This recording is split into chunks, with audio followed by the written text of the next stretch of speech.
So I'm rolling through a town called Vidalia, Georgia. Vidalia. I don't even know how to really say that, to tell you the truth.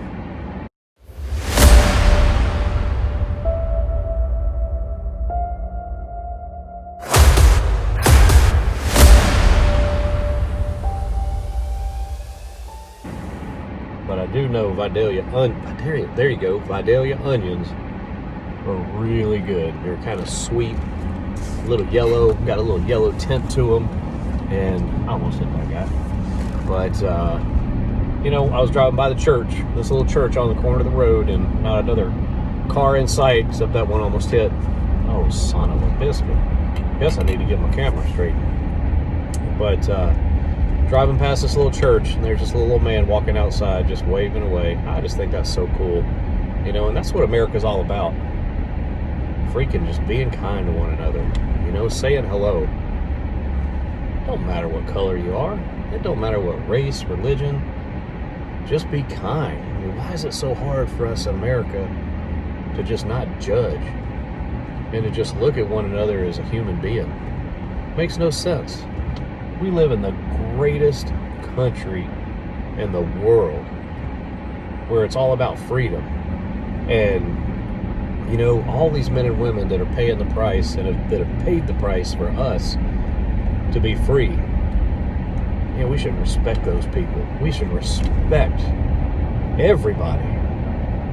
We all provide something to society. Everybody does. But why does it take, not even why does it take, but what's going on?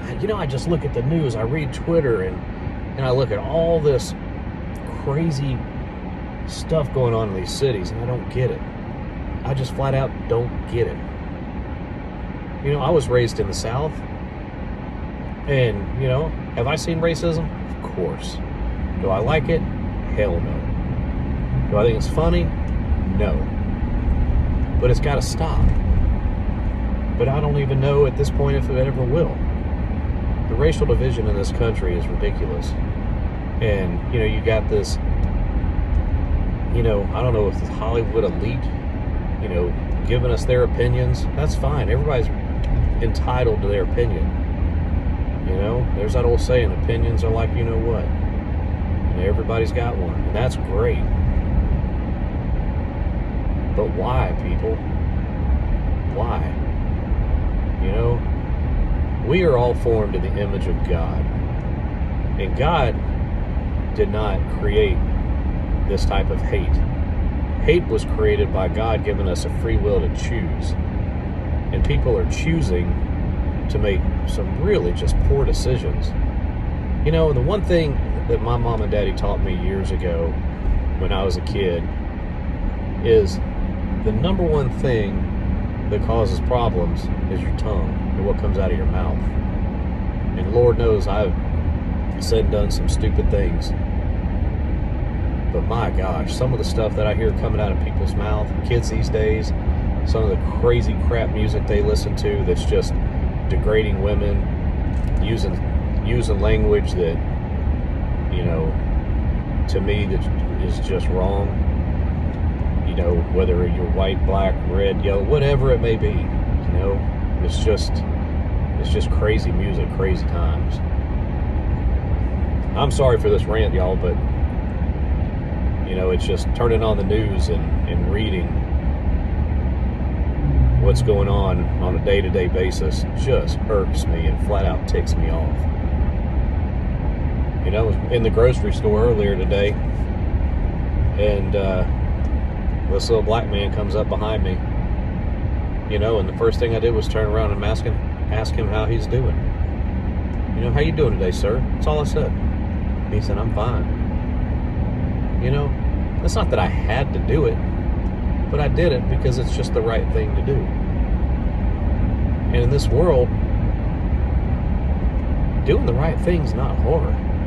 And as I raise my kids, I tell them all the time, everything that you do has a consequence. It's either good or it's bad. And, you need to think about it when you're, it doesn't matter if it's personal, it doesn't matter if it's business. you know, there's a good or bad consequence for everything. And so you just got to think about it. You know, I don't understand us painting streets and rioting and trying to defund the police. I don't get any of that stuff. Does that make me a bad person? Because it may offend me? No. Does it make other people bad because it offends them? No. We're all entitled, folks. My gosh, we're all entitled to our own opinion. If something makes me mad but doesn't make you mad, so be it. You know, y'all see, you know, I hunt with my best friend Britt. Do you think we agree on the same hunting location? Do you think we agree on what may be a rub or may not be a rub? You're going to see that video coming up soon. There goes my camera.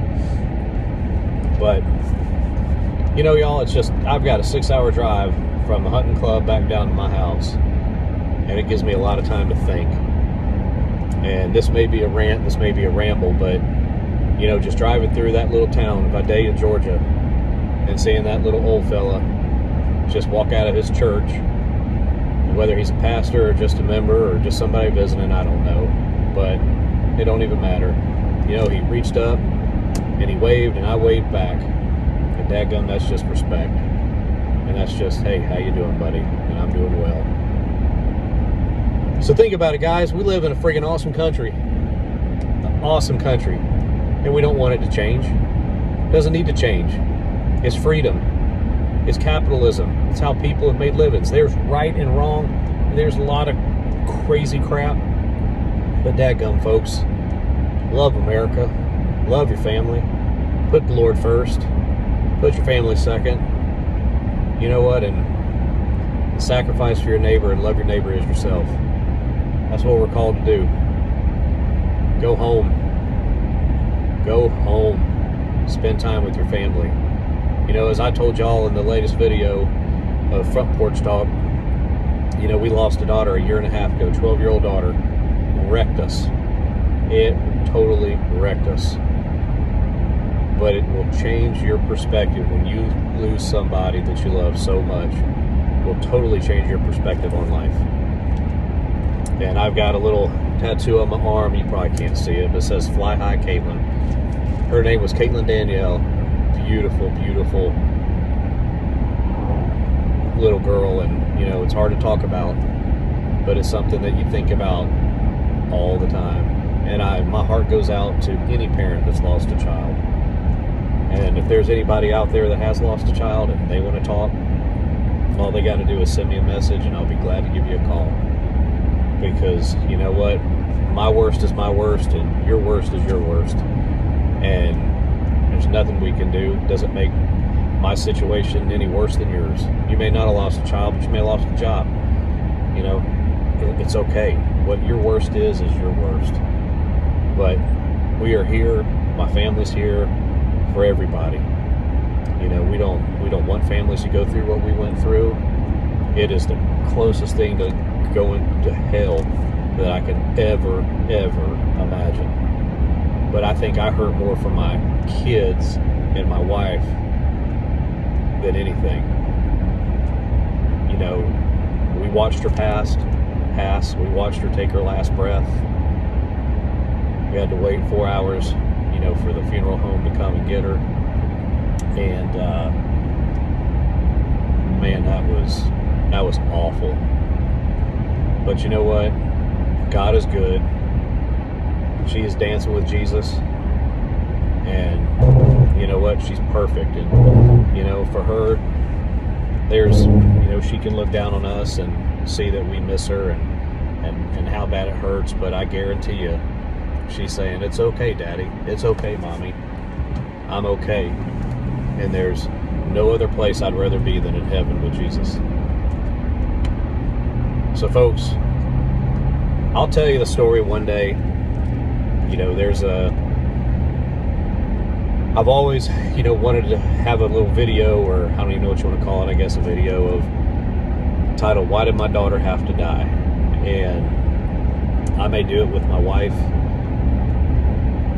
or I may just do it myself. I'm not really sure, but you know, it's just something that I think I need to share. I think it'll help me.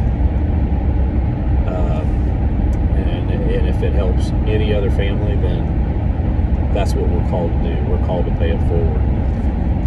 So one day we'll tell a story. But guys, I thank y'all for listening to me ramble, and I'm sorry, but it all started with that little fella coming out of the church, and it just got me thinking. So anyway, y'all, we love you.